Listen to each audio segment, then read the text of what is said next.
Welcome back to the ranch, folks. Today what we're going to do is continue with the CX500 rear end here. As you know, we just did the painted the rear wheel and rear swing arm and stuff.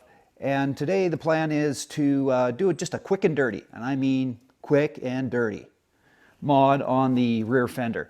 I pulled it off, disassembled it from the bike, and found out that I want to put it roughly right here for now. And so I need to move the fender up between the two arms.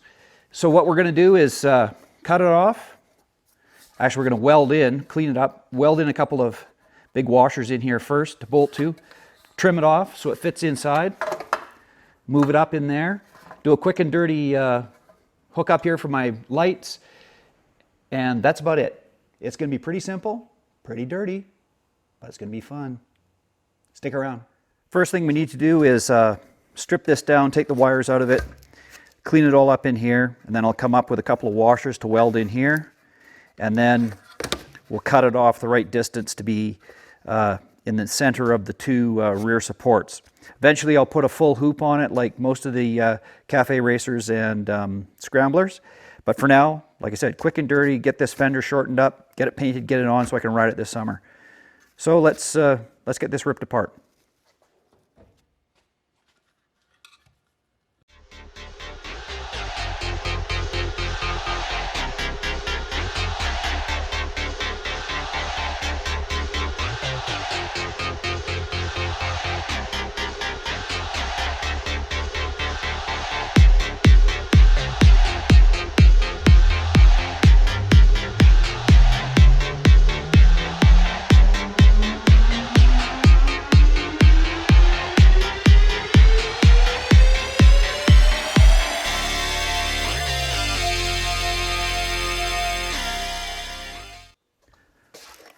Okay, brush it off a little bit. I'm just going to take it up to the pressure washer at the house, give it a blast off, and bring it right back down. Stand by. I'll bring you up to speed what my thoughts are on this quick and dirty build here. What I'm going to do is I went and took the dividers and measured between the two rear shock supports of the frame that this fender bolted between in its original position. This is where it bolted up, but where we're going to move it forward, it's a little narrower. It's this distance, which is 6 7/8 inches. Yeah, 6 7/8 inches, which really doesn't matter as long as we know the distance between the two. But it turns out that if I set this up right so you can see it better, if I go right between here and here, as nicely fits in there. If I take these two heavy washers, weld one in each side, right there and right there, the outside distance is 6 7/8 inches. So if I weld these two washers in, here and here, weld them in there, then I take the cut off wheel and I'll cut off the two outside pieces of the fender down to those washers. It'll fit nicely between the two sides of the frame, and I'll put the where the frame goes out and extends with the two bolt holes, the original bolt holes, I'll put a tube across there, and my two turn signals will stick out either side, here and here. So that's what I'm going to do. You can just watch as I do this. Like I say, this is quick and dirty. Just get this done, give her a paint job, get back on the road. So let's carry on.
As you saw there, I cleaned off the washers a little bit, get the CAD plating off them so that they'll weld easier, and got most of the rust out of the way here. And I'm just going to eyeball them, tack them, and then weld them. So stand by, we'll get on that. So what I'm going to use here is my super cheapo 110 volt backyard weekend welder. But for these little projects, I found this thing works excellent. It's a little arc welder. I'd like to TIG it, but I'm out of gas right now, so I'm just going to do this, and we'll worry about TIGging it another time. But for this little project, it should work really good. That's exactly what we want.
Okay, I have my, I put a flapper wheel on instead of a grinding disc. It's a 40 grit.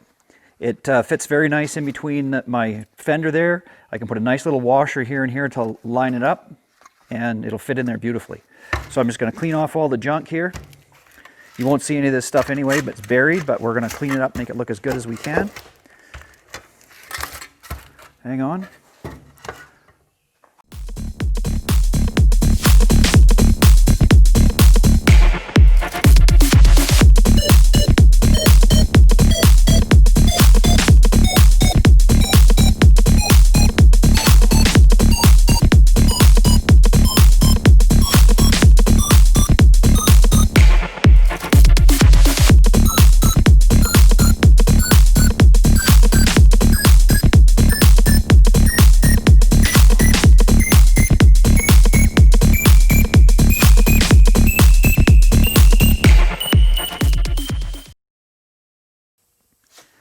Once again, back on the rear fender build, as you saw in the beginning of the video here, we cut it off. I cut the sides off so it fits in between my frame arms for now.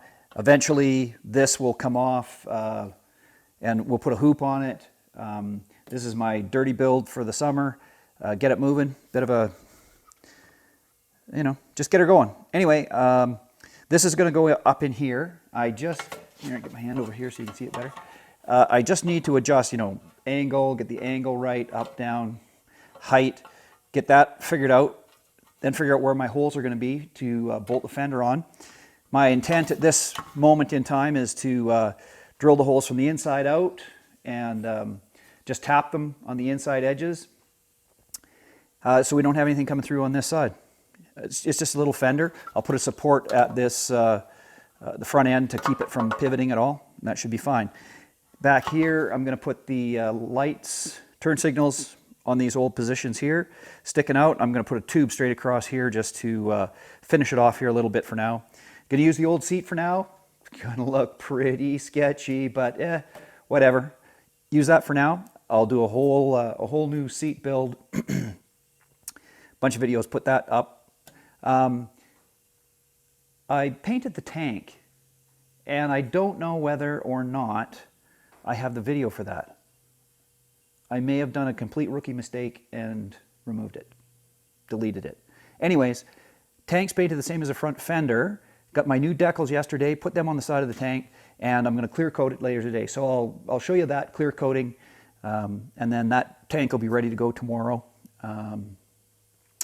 But anyways, let's carry on with this, and you can just follow along here as I modify the rear fender, and then we'll get on with the rest of it. So let's go.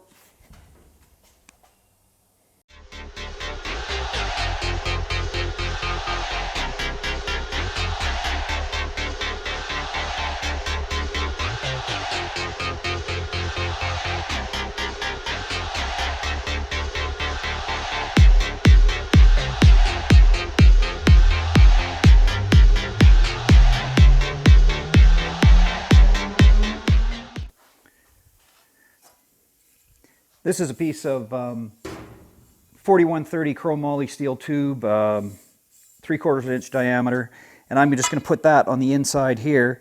And of course, I'm going to have to figure out how I can weld some bolts in, or say again, weld some nuts in, so that my lights will screw into.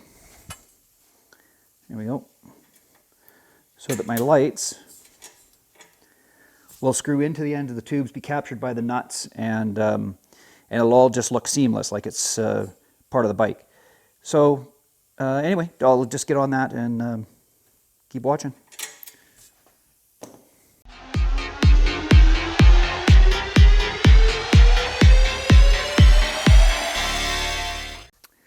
Back over at the bench, I've cut my 4130 tube off.